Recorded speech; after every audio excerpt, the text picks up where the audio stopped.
অবৈধ বাংলাদেশী নাগৰিকৰ বিৰুদ্ধে হাতত হেংদাং লৈ ওলাই আহিছে শৃংখল চলিহা। এই মুহূৰ্তৰ খবৰ জনাইছো বীৰ লাচিত সেনাৰ একাংশ কৰ্মী ওলাই আহিছে। তেওঁলোকৰ দাবী যে ৰাজ্যৰ পৰা যিমান সংখ্যক সন্দেহজনক বাংলাদেশী আছে তেওঁলোকক চিনাক্ত কৰক, চিনাক্ত কৰি তেওঁলোকক বাংলাদেশলৈ পঠাই দিয়ক। আৰু তাৰ বাবে কিছু সময় পূৰ্বে শিৱসাগৰৰ পৰা শৃংখল চলিহাসহ বীৰ লাচিত সেনাৰ প্ৰায় শতাধিক কৰ্মী হাতে হাতে হেংদাং লৈ তেওঁলোকে যোৰহাটলৈ ৰাওনা হৈছে। কালিৰ দিনটোত আমি নিউজ 18 অসম নৰ্থ ইষ্টত এটা কথা জনাইছিলোঁ, যোৰহাট পৌৰসভাৰ এজন ঠিকাদাৰ নাম হৈছিল তেখেতৰ আজাদ চৌধুৰী। এই আজাদ চৌধুৰীক শৃংখল চলিহাই কৈছিল যে আজাদ চৌধুৰী এজন বাংলাদেশী নাগৰিক, তেওঁ কেনেকৈ যোৰহাট পৌৰসভাত ঠিকাদাৰৰ কাম কৰি আছে। তাৰ পিছতে উত্তাল হৈছিল পৰিস্থিতি। শৃংখল চলিহাই এই কথাত স্পষ্টভাৱে কৈছিল উজনিৰ খিলঞ্জীয়া ৰাইজক ওলাই আহিবলৈ আহ্বান জনাইছিল বাংলাদেশীৰ বিৰুদ্ধে। অবৈধ বাংলাদেশী যেতিয়া শিৱসাগৰ হওক আমাৰ আপাৰ উজনি অসমখনত যেতিয়া ধৰা পৰিছিল তেতিয়া এটা সকলোৰে মনত শংকা আছিল।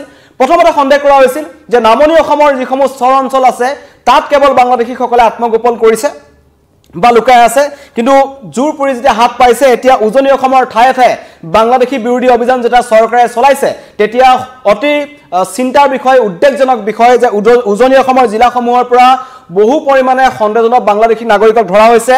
নুমলীগড় ৰিফাইনেৰীত কাম কৰি থকা অৱস্থাত প্ৰায় অৰ্ধশতাধিক বাংলাদেশীক আটক কৰা হৈছে। এতিয়াও জেৰা চলাই থকা হৈছে। গোলাঘাটত ধৰা হৈছে, মেৰাপানীত ধৰা হৈছে, যোৰহাটত ধৰা হৈছে, শিৱসাগৰত ধৰা পৰিছে, তিনিচুকীয়াত ধৰা পৰিছে, ডিব্ৰুগড়ত ধৰা পৰিছে। সকলোতে বাংলাদেশী আছে। সেই সকলো বাংলাদেশীক আমাৰ ৰাজ্যৰ পৰা খেদিব লাগে বুলি বীৰ লাচিত সেনাই জেহাদ ঘোষণা কৰিছিল। আৰু এইদৰে এতিয়া শৃংখল চলিহা ওলাই আহিছে। আমাৰ ওচৰত দৃশ্য আহি পৰিছে, আপোনালোকক দেখুৱাইছোঁ। সেই দলটোৱে প্ৰতিবাদ কৰিবলৈ ওলাই আহিছে। এইদৰে হাতে হাতে হেংদাং লৈ শৃংখল চলিহাৰ নেতৃত্বত এটা বীৰ লাচিত সেনাৰ দল, যথেষ্ট সংখ্যক বীৰ লাচিত সেনাৰ কৰ্মী আছে। তেওঁলোকে গণতান্ত্ৰিক প্ৰক্ৰিয়াৰে, এনেকুৱা নহয় যে তেওঁলোকে প্ৰতিবাদ কৰিছে, গণতান্ত্ৰিক প্ৰক্ৰিয়াৰে প্ৰতিবাদ কৰি বীৰ লাচিত সেনাৰ এটা দল শিৱসাগৰৰ পৰা হাতে হাতে হেংদাং লৈ তেওঁলোকে যোৰহাটলৈ বুলি ৰাওনা হৈছে। এইদৰে হেংদাং তেওঁলোকে হাতত লৈ আছে।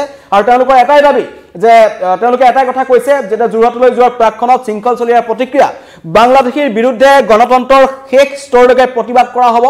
যেতিয়ালৈকে বাংলাদেশীক খেদা নহয় তেতিয়ালৈকে প্ৰতিবাদ চলি থাকিব।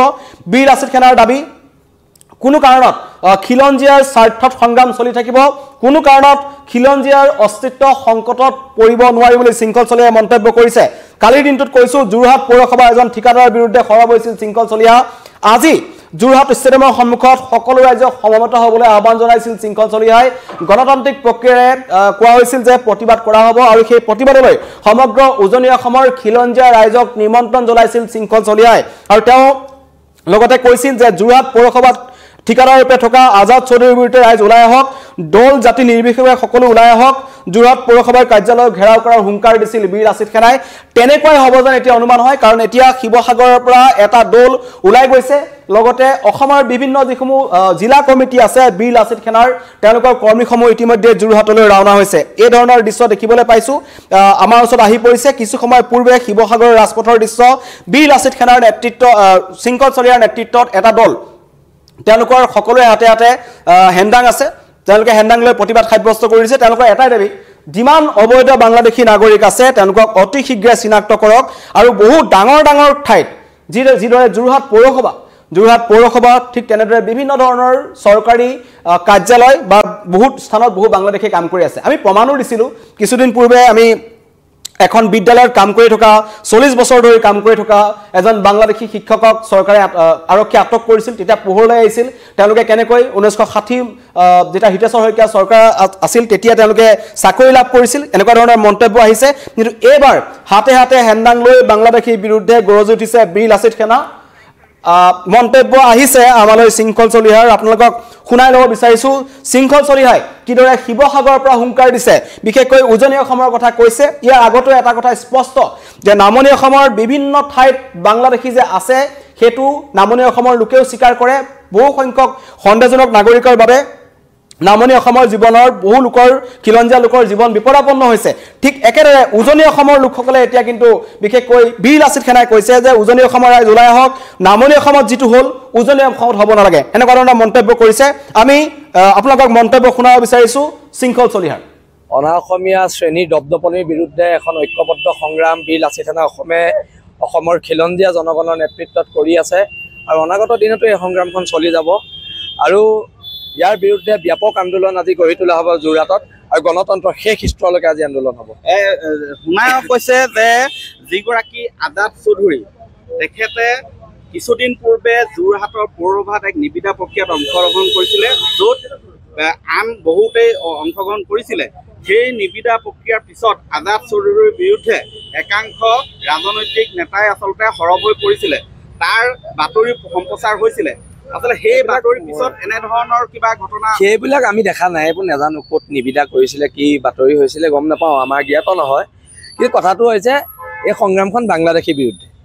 এই সংগ্ৰামখন যোৰহাটত পৌৰসভাৰ মাটি দখল কৰি দপদপাই থকা বাংলাদেশী মানুহৰ বিৰুদ্ধে এখন সংগ্ৰাম। আৰু ঘৰ ভাঙিবলৈ হাইকোৰ্টৰ অৰ্ডাৰ আছে, এভেকশ্যন কৰিব কৈছে।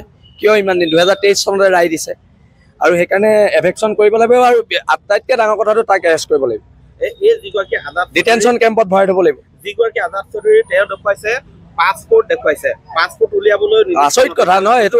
এটা নহয়, এইটোৰ ওপৰত তদন্ত হ'ব লাগে।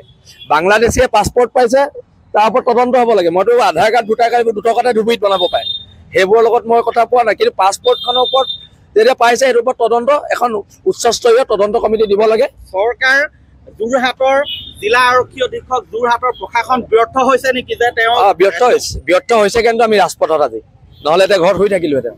ইয়াৰ পূৰ্বে দেখা গৈছিলে শৃংখল চলিহা আৰু তথা বীৰ লাচিত থানাই নেতৃত্ব লৈছিলে যে দুলীয়াজানৰ যি তেল ডিপুৰ ঘটনা, তাত সেই তনু চাহিক গ্ৰেপ্তাৰৰ এটা দাবী উত্থাপন কৰিছিলে। সেই দাবী কিন্তু এতিয়ালৈকে পূৰণ কৰা নিশ্চয়কৈ। আৰু আমাৰ তাত আৰু এটা দাবী আছিলে লগত, যে সেই যিটো অইলৰ লগত চুক্তি আছে তেওঁলোকৰ, সেই চুক্তিখন বাতিল কৰি খিলঞ্জীয়াৰ হাতত তেল ডিপুটো গতাই দিব লাগে।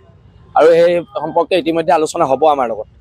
আজি যি প্ৰতিবাদ হ'ব, আচলতে এই যিহেতু তনু চাহিক গ্ৰেপ্তাৰ কৰা নাই, সেয়া এটা পাৰ হৈ গ'ল। কিন্তু প্ৰতিবাদটো হৈ থাকিব। সমস্যা য'ত হ'ব, তাত য'ত খিলঞ্জীয়া মানুহৰ সমস্যা হ'ব তাত প্ৰতিবাদ হ'ব। এটা আজাদ চৌধুৰী তনু চাহি বুলি কথা নাই। য'ত খিলঞ্জীয়া মানুহৰ বিপদ হ'ব, আমাৰ অস্তিত্ব সংকট আহিব, তাত প্ৰতিবাদ হ'ব। কাইলৈ আকৌ যদি বিপদ আহে দুলীয়াজানত, তাতো প্ৰতিবাদ হ'ব। আজি কেনেধৰণৰ হ'ব প্ৰতিবাদ? গণতন্ত্ৰ শেষ স্তৰলৈকে প্ৰতিবাদ হ'ব। অনা অসমীয়া শ্ৰেণীৰ দপদপনিৰ বিৰুদ্ধে এখন ঐক্যবদ্ধ সংগ্ৰাম বীৰ লাচিত থানা অসমৰ খিলঞ্জীয়া জনগণৰ নেতৃত্বত কৰি আছে, আৰু অনাগত দিনতো এই সংগ্ৰামখন চলি যাব। আৰু ইয়াৰ বিৰুদ্ধে ব্যাপক আন্দোলন আজি গঢ়ি তোলা হ'ব যোৰহাটত, আৰু গণতন্ত্ৰ শেষ স্তৰলৈকে আজি আন্দোলন হ'ব। শুনাই কৈছে যে যিগৰাকী আজাদ চৌধুৰী তেখেতে কিছুদিন পূৰ্বে যোৰহাটৰ পৌৰসভাত এক নিবিদা প্ৰক্ৰিয়াত অংশগ্ৰহণ কৰিছিলে, য'ত আন বহুতেই অংশগ্ৰহণ কৰিছিলে। সেই নিবিদা প্ৰক্ৰিয়াৰ পিছত আজাদ চৌধুৰীৰ বিৰুদ্ধে একাংশ ৰাজনৈতিক নেতাই আচলতে সৰব হৈ পৰিছিলে, তাৰ বাতৰি সম্প্ৰচাৰ হৈছিলে। আচলতে সেই বাতৰিৰ পিছত এনেধৰণৰ কিবা ঘটনা সেইবিলাক আমি দেখা নাই, এইবোৰ নাজানো ক'ত নিবিদা কৰিছিলে, কি বাতৰি হৈছিলে গম নাপাওঁ, আমাৰ জ্ঞাত নহয়। কিন্তু কথাটো হৈছে এই সংগ্ৰামখন বাংলাদেশীৰ বিৰুদ্ধে। এই সংগ্ৰামখন যোৰহাটত পৌৰসভাৰ মাটি দখল কৰি দপদপাই থকা বাংলাদেশী মানুহৰ বিৰুদ্ধে এখন সংগ্ৰাম। আৰু ঘৰ ভাঙিবলৈ হাইকোৰ্টৰ অৰ্ডাৰ আছে, এভেকশ্যন কৰিব কৈছে। কিয় ইমান দিন 2023 চনতে ৰায় দিছে, আৰু সেইকাৰণে এভেকশ্যন কৰিব লাগিব। আৰু আটাইতকৈ ডাঙৰ কথাটো তাক এৰেষ্ট কৰিব লাগিব, এই যিগৰাকী আজাদ ডিটেনশ্যন কেম্পত ভৰাই থ'ব লাগিব। যিগৰাকী আজাদ চৌধুৰী তেওঁ দেখুৱাইছে পাছপোৰ্ট দেখুৱাইছে, পাছপোৰ্ট উলিয়াবলৈ আচৰিত কথা নহয়। এইটো এটা নহয়, এইটোৰ ওপৰত তদন্ত হ'ব লাগে। বাংলাদেশীয়ে পাছপোৰ্ট পাইছে, তাৰ ওপৰত তদন্ত হ'ব লাগে। মইতো আধাৰ কাৰ্ড ভোটাৰ কাৰ্ড দুটা কথা ধুবুৰীত বনাব পাৰে, সেইবোৰৰ লগত মই কথা পোৱা নাই। কিন্তু পাছপোৰ্টখনৰ ওপৰত যেতিয়া পাইছে সেইটোৰ ওপৰত তদন্ত, এখন উচ্চস্তৰীয় তদন্ত কমিটি দিব লাগে। চৰকাৰ যোৰহাটৰ জিলা আৰক্ষী অধীক্ষক যোৰহাটৰ প্ৰশাসন ব্যৰ্থ হৈছে নেকি যে তেওঁ ব্যৰ্থ হৈছে। কিন্তু আমি ৰাজপথত আজি, নহ'লে এতিয়া ঘৰত শুই থাকিলোহেঁতেন। ইয়াৰ পূৰ্বে দেখা গৈছিলে শৃংখল চলিহা আৰু তথা বীৰ লাচিত থানাই নেতৃত্ব লৈছিলে যে দুলীয়াজানৰ যি তেল ডিপুৰ ঘটনা, তাত সেই তনু চাহিক গ্ৰেপ্তাৰৰ এটা দাবী উত্থাপন কৰিছিলে। সেই দাবী কিন্তু এতিয়ালৈকে পূৰণ কৰা নিশ্চয়কৈ। আৰু আমাৰ তাত আৰু এটা দাবী আছিলে লগত, যে সেই যিটো অইলৰ লগত চুক্তি আছে তেওঁলোকৰ, সেই চুক্তিখন বাতিল কৰি খিলঞ্জীয়াৰ হাতত। শিৱসাগৰ ৰাজপথৰ পৰা শৃংখল চলিহাই এটা ডাঙৰ কথা কৈছে যে খিলঞ্জীয়াৰ য'ত খিলঞ্জীয়াৰ অসুবিধা হ'ব, খিলঞ্জীয়াৰ অস্তিত্বৰ সংকটত পৰিব, তেতিয়া বীৰ লাচিত সেনা ওলাই আহিব। আৰু কৈছে যে যোৰহাট পৌৰসভাৰ মাটি দখল কৰি থকা বাংলাদেশীৰ বিৰুদ্ধে তেওঁলোকৰ এই সংগ্ৰাম চলিছে কোনো খিলঞ্জীয়া লোকৰ কাৰণে নহয় কোনো ভাৰতীয় লোকৰ কাৰণে নহয় যিসকল অবৈধ বাংলাদেশী যিসকলে আহি আমাৰ অসমৰ মাটি দখল কৰিছে যোৰহাট পৌৰসভাৰ মাটি দখল কৰিছে আজাদ চৌধুৰী নাম ক'ব বিচাৰিছে যিজনৰ বিৰুদ্ধে কালিৰে পৰা বীৰ লাচিত খানাই স্পষ্টভাৱে মন্তব্য কৰি আছে তেওঁৰ বিৰুদ্ধে কৈছে এই সংগ্ৰাম অব্যাহত থাকিব 2023 চনতে আদালতে তেখেতৰ ঘৰ ভাঙিবলৈ কোৱাৰ পিছত উচ্ছেদ কৰিবলৈ কোৱাৰ পিছত কি কাৰণত যোৰহাট পৌৰসভাই বা যোৰহাট প্ৰশাসনে এই ব্যৱস্থা গ্ৰহণ কৰা নাই তাক লৈ শৃংখল চলিহাই মন্তব্য কৰিছে আৰু লগতে কৈছে যে যোৰহাট জিলা আয়ুক্তই যি প্ৰতিক্ৰিয়া প্ৰকাশ কৰিছিল অভিযোগৰ সত্যতা তদন্ত ব্যৱস্থা কৰক অতি শীঘ্ৰে 2023 চনত যদি আদালতে সেই ৰায়দান দিছিল বাংলাদেশী বুলি যদি কৈছিল তেখেতৰ ঘৰ ভঙাৰ যদি ৰায় দিছিল কিয় ভঙা নাই এই মন্তব্য কৰিছে আৰু আজি যোৰহাট ষ্টেডিয়ামৰ সন্মুখত সমগ্ৰ উজনি অসমৰ খিলঞ্জীয়া ৰাইজক লৈ সমবেত হোৱাৰ আহ্বান জনোৱা হৈছে দল জাতি নিৰ্বিশেষে সকলো ওলাই অহাৰ সম্ভাৱনা আছে যোৰহাট পৌৰসভাৰ কাৰ্যালয় ঘেৰাও কৰাৰ হুংকাৰ দিছে বীৰ লাচিত সেনাৰ নেতা শৃংখল চলিহাই ইতিমধ্যে কৈছো এজন ঠিকাদাৰ অত্যন্ত ৰহস্যজনক স্থিতিত আছিল কালি যেতিয়া প্ৰতিবাদ সাব্যস্ত কৰিছিল তেতিয়া কিন্তু এইজন আজাদ চৌধুৰীয়ে তেখেতৰ পাছপোৰ্ট প্ৰদৰ্শন কৰিছিল তেখেতৰ পাছপোৰ্ট দেখুৱাইছিল লগতে নিজৰ জন্মগত প্ৰমাণপত্ৰ তেওঁ দেখুৱাইছিল আৰু তাৰ পিছত তেওঁ বাংলাদেশী হয় না নহয় আৰক্ষী প্ৰশাসনক নিশ্চিত কৰিবলৈ আহ্বান জনাইছিল আৰু তেওঁৰ বাসগৃহ ভাঙিবলৈ দিয়াৰ নিৰ্দেশ সন্দৰ্ভত স্পষ্টীকৰণ দিছিল কিন্তু প্ৰক্ৰিয়াকৈ স্পষ্টীকৰণটো দিছিল তাৰ পিছতে কিন্তু বীৰ লাচিত খানাই কৈছিল কোনো কাৰণত বাংলাদেশীৰ বিৰুদ্ধে মৌন হৈ নাথাকে শৃংখল চলিহাৰ লগতে বীৰ লাচিত খানা যেতিয়াই অস্তিত্বৰ সংকটত আহিব তেওঁলোকে মাত মাতিব আৰু কৈছে গণতন্ত্ৰৰ শেষ স্তৰলৈকে প্ৰতিবাদ কৰা হ'ব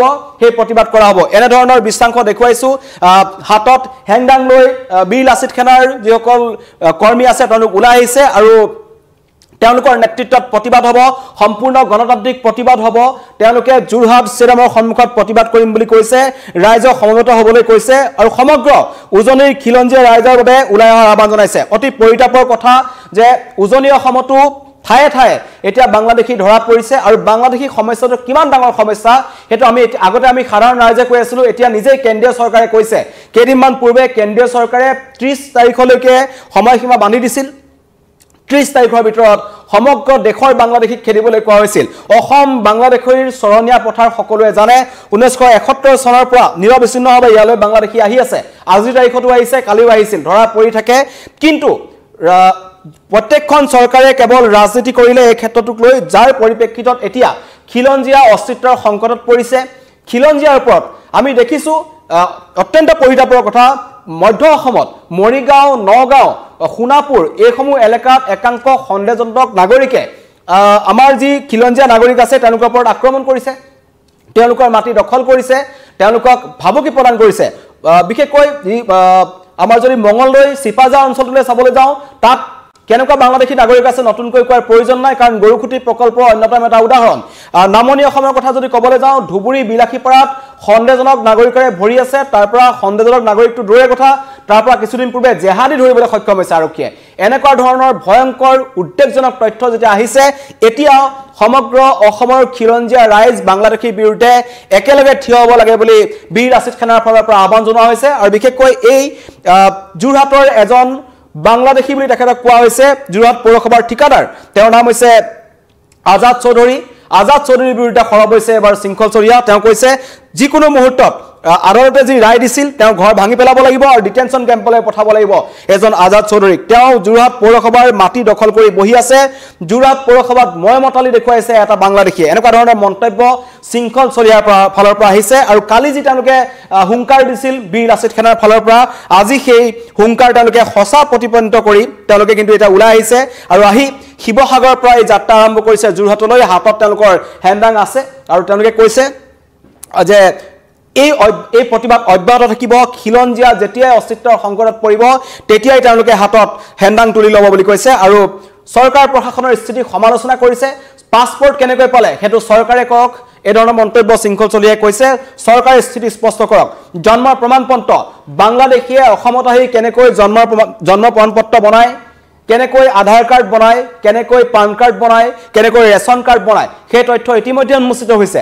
মৰিগাঁৱত এটা এনেকুৱা ধৰণৰ চক্ৰ আছে যি চক্ৰই ভুৱা নথি পত্ৰ প্ৰমাণ কৰি বাংলাদেশীৰ হাতত তুলি দিয়ে। ভয়ংকৰ তথ্য আৰক্ষীৰ তদন্তত স্পষ্ট হৈছিল আৰু সেইবোৰে হয়তো ক'ৰবাত নহয় ক'ৰবাত এনেকুৱা ধৰণৰ কিছুমান ডকুমেণ্টছ লৈ বাংলাদেশীয়ে মৰখাস কৰে। শৃংখল চলিহাই ইতিমধ্যে যোৰহাট ষ্টেডিয়ামৰ সন্মুখলৈ ৰাওনা হৈছে আৰু যোৰহাটত আজি প্ৰতিবাদ সাব্যস্ত কৰিব শৃংখল চলিহাৰ নেতৃত্বত বীৰ লাচিত সেনাই আৰু কোৱা হৈছে কোনো কাৰণত বাংলাদেশীক অসমত থাকিবলৈ দিয়া নহ'ব, বাংলাদেশীক চিনাক্ত কৰিব লাগিব চৰকাৰে, বাংলাদেশীৰ বিৰুদ্ধে এই ধৰণৰ গণতান্ত্ৰিক আন্দোলন অব্যাহত থাকিব আৰু গণতন্ত্ৰৰ শেষ স্তৰলৈকে প্ৰতিবাদ কৰা হ'ব, কোনো কাৰণ ৰৈ নাথাকে। তনুচাহীৰ প্ৰসংগ কৈছে, তনুচাহী হওক বা আজাদ চৌধুৰী হওক, অসমৰ যিকোনো প্ৰান্তত যেতিয়া খিলঞ্জীয়া অস্তিত্বৰ সংকটত থাকিব বীৰ লাচিত সেনা সদায় ওলাই আহিব বুলি মন্তব্য কৰিছে। পুনৰ আমি শৃংখল চলিহাৰ মন্তব্য আহিছে শুনাব বিচাৰিছোঁ। যোৰহাটলৈ ৰাওনা হৈছে শৃংখল চলিহাৰ নেতৃত্বত এটা বীৰ লাচিত সেনাৰ দল। তেওঁলোকৰ হাতত আছে এই দৃশ্যাংশ মই দেখুৱাইছোঁ। এই দৃশ্য যোৰহাট ৰাজপথৰ, শিৱসাগৰ ৰাজপথৰ। যোৰহাটলৈ যোৱাৰ পূৰ্বে তেওঁলোকক এইদৰে দেখা গ'ল, তেওঁলোকে জয় অসম ধ্বনি দিছে, বীৰ লাচিত সেনা জিন্দাবাদ ধ্বনি দিছে, কৈছে বিদেশী অসমত থাকিব নোৱাৰে, বাংলাদেশী চিনাক্ত কৰিবই লাগিব, অসমীয়া বাংলাদেশী চৰণীয়া পথাৰ নহয়, আজাদ চৌধুৰীৰ ঘৰ ভাঙক, আজাদ চৌধুৰীক ডিটেনশ্যন কেম্পলৈ প্ৰেৰণ কৰক, এনেকুৱা ধৰণৰ মন্তব্য আহিছে শৃংখল চলিহাৰ ফালৰ পৰা আৰু তীব্ৰ প্ৰতিবাদ গঢ়ি তোলা হ'ব বুলি কৈছে। কোনো কাৰণত দুলীয়াজানেই হওক, শিৱসাগৰে হওক, ধুবুৰীয়ে হওক, মানকাছাৰে হওক, সকলোতে বীৰ লাচিত সেনাই প্ৰতিবাদ কৰিব বুলি ইতিমধ্যে জনাই দিছে আৰু প্ৰতিবাদৰ আমি চুক দেখিছোঁ। ইতিমধ্যে যোৰহাটলৈ ৰাওনা হৈছে শৃংখল চলিহাসহ তেওঁলোকৰ সতীৰ্থসকল, বীৰ লাচিত সেনাৰ সতীৰ্থসকল আৰু প্ৰতিবাদ কৰিব যোৰহাট ষ্টেডিয়ামৰ সন্মুখত বাংলাদেশী ঠিকাদাৰ আজাদ চৌধুৰীৰ বিৰুদ্ধে, যিজনৰ বিৰুদ্ধে যোৰহাট পৌৰসভাৰ মাটি দখল কৰি বহি থকাৰ অভিযোগ আছে। তেখেতৰ ঘৰ ভাঙিবলৈ 2023 চনতে কিন্তু আদালতে নিৰ্দেশ দিছিল, কিন্তু তাৰ পাছতো ৰহস্যজনকভাৱে মৌন যোৰহাট প্ৰশাসন, চৰকাৰ। মন্তব্য শুনাইছোঁ শৃংখল চলিহাৰ। অনা অসমীয়া শ্ৰেণীৰ দপদপনিৰ বিৰুদ্ধে এখন ঐক্যবদ্ধ সংগ্ৰাম বীৰ লাচিত সেনা অসমৰ খিলঞ্জীয়া জনগণৰ নেতৃত্বত কৰি আছে আৰু অনাগত দিনতো এই সংগ্ৰামখন চলি যাব আৰু ইয়াৰ বিৰুদ্ধে ব্যাপক আন্দোলন আজি গঢ়ি তোলা হ'ব যোৰহাটত আৰু গণতন্ত্ৰৰ শেষ স্তৰলৈকে আজি আন্দোলন হ'ব। শুনাই কৈছে যে যিগৰাকী আজাদ চৌধুৰী তেখেতে কিছুদিন পূৰ্বে যোৰহাটৰ পৌৰসভাত এক নিবিদা প্ৰক্ৰিয়াত অংশগ্ৰহণ কৰিছিলে, য'ত আন বহুতেই অংশগ্ৰহণ কৰিছিলে। সেই নিবিদা প্ৰক্ৰিয়াৰ পিছত আজাদ চৌধুৰীৰ বিৰুদ্ধে একাংশ ৰাজনৈতিক নেতাই আচলতে সৰব হৈ পৰিছিলে, তাৰ বাতৰি সম্প্ৰচাৰ হৈছিলে। আচলতে সেই বাতৰিৰ পিছত এনেধৰণৰ কিবা ঘটনা সেইবিলাক আমি দেখা নাই, এইবোৰ নাজানো ক'ত নিবিদা কৰিছিলে, কি বাতৰি হৈছিলে গম নাপাওঁ, আমাৰ জ্ঞাত নহয়। কিন্তু কথাটো হৈছে এই সংগ্ৰামখন বাংলাদেশীৰ বিৰুদ্ধে। এই সংগ্ৰামখন যোৰহাটত পৌৰসভাৰ মাটি দখল কৰি দপদপাই থকা বাংলাদেশী মানুহৰ বিৰুদ্ধে এখন সংগ্ৰাম আৰু ঘৰ ভাঙিবলৈ হাইকোৰ্টৰ অৰ্ডাৰ আছে, এভেকশ্যন কৰিব কৈছে। কিয় ইমান দিন 2023 চনতে ৰায় দিছে আৰু সেইকাৰণে এভেকশ্যন কৰিব লাগিব আৰু আটাইতকৈ ডাঙৰ কথাটো তাক এৰেষ্ট কৰিব লাগিব। এই যিগৰাকী আজাদ ডিটেনশ্যন কেম্পত ভৰাই থ'ব লাগিব। যিগৰাকী আজাদ চৌধুৰী তেওঁ দেখুৱাইছে পাছপোৰ্ট, দেখুৱাইছে পাছপোৰ্ট উলিয়াবলৈ। আচৰিত কথা নহয় এইটো, এটা ভাৰত নহয় এইটোৰ ওপৰত তদন্ত হ'ব লাগে। বাংলাদেশীয়ে পাছপোৰ্ট পাইছে, তাৰ ওপৰত তদন্ত হ'ব লাগে। মইতো আধাৰ কাৰ্ড, ভোটাৰ কাৰ্ড দুটা কথা ধুবুৰীত বনাব পাৰে, সেইবোৰৰ লগত মই কথা পোৱা নাই, কিন্তু পাছপোৰ্টখনৰ ওপৰত যেতিয়া পাইছে সেইটোৰ ওপৰত তদন্ত, এখন উচ্চস্তৰীয় তদন্ত কমিটি দিব লাগে। চৰকাৰ, যোৰহাটৰ জিলা আৰক্ষী অধীক্ষক, যোৰহাটৰ প্ৰশাসন ব্যৰ্থ হৈছে নেকি যে তেওঁ ব্যৰ্থ হৈছে, কিন্তু আমি ৰাজপথত আজি, নহ'লে এতিয়া ঘৰত শুই থাকিলোহেঁতেন।